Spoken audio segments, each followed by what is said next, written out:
সালাতুল হাজত নামাজ পড়লে কি হয় জানেন? অনেকেই কিন্তু আমরা সালাতুল হাজত নামাজ কি এটা জানি না। অথচ আপনার প্রয়োজন মেটানোর জন্য, আপনার কোনো সাহায্যের জন্য, যে সাহায্যটা আল্লাহর কাছ থেকে আপনার দরকার, দুনিয়ার মানুষের সাহায্য আপনাকে করতে পারবে না। আপনি ওই প্রয়োজনটা, ওই সাহায্যটা পাওয়ার জন্য যদি আপনি 2 রাকাত নামাজ আদায় করেন সালাতুল হাজতের, এই নামাজ আদায় করে আল্লাহ পাকের কাছে যা চাবেন আল্লাহ পাক আপনাকে সেটাই দান করবে। মনে করেন আপনার এমন কিছু প্রয়োজন এখন যা দুনিয়ার মানুষ আপনাকে দিতে পারবে না, এটা আল্লাহর কাছ থেকে আপনার দরকার, গায়েবী ভাবে দরকার, তখন আপনি 2 রাকাত নামাজ পড়বেন। নবীজি সাল্লাল্লাহু আলাইহি ওয়াসাল্লাম বলেন, তোমাদের যখন কোনো কিছু প্রয়োজন হয় আল্লাহর কাছে, তখন তোমরা উত্তম রূপে ওযু করবে, উত্তম রূপে ওযু করে 2 রাকাত নামাজ আদায় করবে এবং আল্লাহ পাকের প্রশংসায় লিপ্ত হবে, আল্লাহ পাকের প্রশংসা করবে। প্রথমে উত্তম রূপে ওযু, 2 নম্বরে 2 রাকাত নামাজ এবং 3 নম্বরে আল্লাহর প্রশংসা এবং 4 নম্বরে তোমরা আমার উপরে দরুদ পাঠ করো। আমার উপরে দরুদ পাঠ করে তোমরা আল্লাহর কাছে দোয়া করো। শুনেন, আমরা অনেকেই দোয়া করি আনকমপ্লিট দোয়া, আদর্শ দোয়া নয়। এই দোয়ার মধ্যে কোনো একটা মিস্টেক হয়ে যায়, তার মধ্যে একটা হলো দরুদ পাঠ করা। নবীজি বলেন যে দোয়ার মধ্যে দরুদ পাঠ করা হয় না, ওই দোয়াটা আদর্শ দোয়া নয়, ওই দোয়াটা আল্লাহ পাকের কাছে কবুল হয় না, গ্রান্টেড হয় না। এজন্য তোমরা আল্লাহ পাকের প্রশংসা করবে, আমি নবীর উপরে দরুদ পাঠ করবে। দরুদ পাঠ করে তোমরা তখন আল্লাহ পাকের কাছে দোয়া করবে যে আল্লাহ আপনি আমাকে এটা দান করেন, আমার এটা দরকার, এটা আমার প্রয়োজন, এটা দুনিয়ার মানুষের ক্ষমতা নাই, এটা আমাকে দেয়।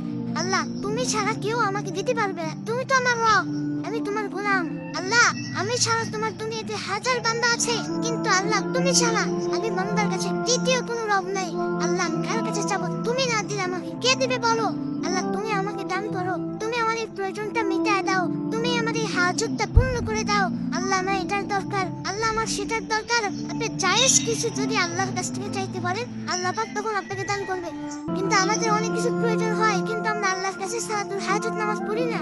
আপনি এমনিতেই দোয়া করি, অথবা আল্লাহর কাছে না চাই, বান্দার কাছে চাই, বিভিন্ন মানুষের কাছে ধর্ণা দেই, আল্লাহ পাক তখন সেই প্রয়োজনটা আমাকে পূর্ণ করেন না। অথচ নবীজি সাল্লাল্লাহু আলাইহি ওয়াসাল্লাম তার সাহাবীদের শিক্ষা দিতেন যে তোমাদের কিছু প্রয়োজন হলে আল্লাহর কাছে চাও। কেন? আল্লাহ পবিত্র কোরআনের মধ্যে বলছেন ওয়াস্তাঈনু বিস-সাবরি ওয়াস-সালাহ, তোমরা আল্লাহর কাছে চাও ধৈর্য এবং সালাতের মাধ্যমে, ধৈর্যের মাধ্যমে এবং নামাজের মাধ্যমে আল্লাহর কাছে চাও। তার মানে আল্লাহর চাওয়ার 2টা পন্থা আমরা এখান থেকে পেলাম। একটা হলো ধৈর্য, তাড়াহুড়া করা যাবে না, খুব বেশি ব্যস্ততা দেখানো যাবে না, খুব অধৈর্য হয়ে পড়া যাবে না। আল্লাহর কাছে সাহায্য চেয়ে আল্লাহর উপরে তাওয়াক্কুল রাখতে হবে যে আল্লাহ অবশ্যই আমাকে দান করবে। এটা হলো 1 নম্বর ধৈর্যের মাধ্যমে। 2 নম্বর হলো সালাতের মাধ্যমে। সালাতের মাধ্যমে আল্লাহর কাছে দোয়া করে আল্লাহ পাক তাকে দান করে। আপনি নামাজের সিজদায়ও আল্লাহর কাছে দোয়া করতে পারেন। নামাজের সিজদায় যে নির্ধারিত দোয়াটা রয়েছে, এই দোয়াটা পাঠ করবেন সুবহানা রাব্বিয়াল আ'লা। এটা পাঠ করার পরে আপনি 3 বার পড়েন, 5 বার পড়েন আর 7 বার পড়েন। এটা নির্ধারিত পাঠ করার পরে আপনি আল্লাহর কাছে সিজদার মধ্যে কান্নাকাটি করবেন। তবে এটা কিন্তু নফল নামাজ, ওই আপনার সালাতুল হাজত নামাজের মধ্যে আপনি আল্লাহ পাক কান্নাকাটি করবেন না আপনার ভাষায় যে আল্লাহ আপনি আমাকে এটা দান করেন, সেটা দান করেন, যা যা কিছু বলার প্রয়োজন। এবং কোনো কিছু সিদ্ধান্তহীনতায় যদি আপনি ভোগেন যে আপনি অমুক কাজ করতে যাচ্ছেন, যদি সিদ্ধান্ত নিতে পারতেছেন না, দুনিয়ার কোনো মানুষের কাছেও আপনি সিদ্ধান্ত চাইতে পারতেছেন না, বা চাইলে সে আপনাকে ভুলভাল সিদ্ধান্ত দিয়ে দিতে পারে, এমন আশঙ্কা যদি আপনার হয়, তাহলেও আপনি 2 রাকাত নামাজ আদায় করে আল্লাহর কাছে আপনি সাহায্য চাইতে পারেন যে আল্লাহ আপনি আমাকে সাহায্য করেন, সঠিক সিদ্ধান্ত আমাকে দান করেন। আল্লাহ পাক অবশ্যই আপনাকে সঠিক সিদ্ধান্ত দান করবে এবং আল্লাহর সিদ্ধান্ত নিয়ে যখন আপনি কাজ করবেন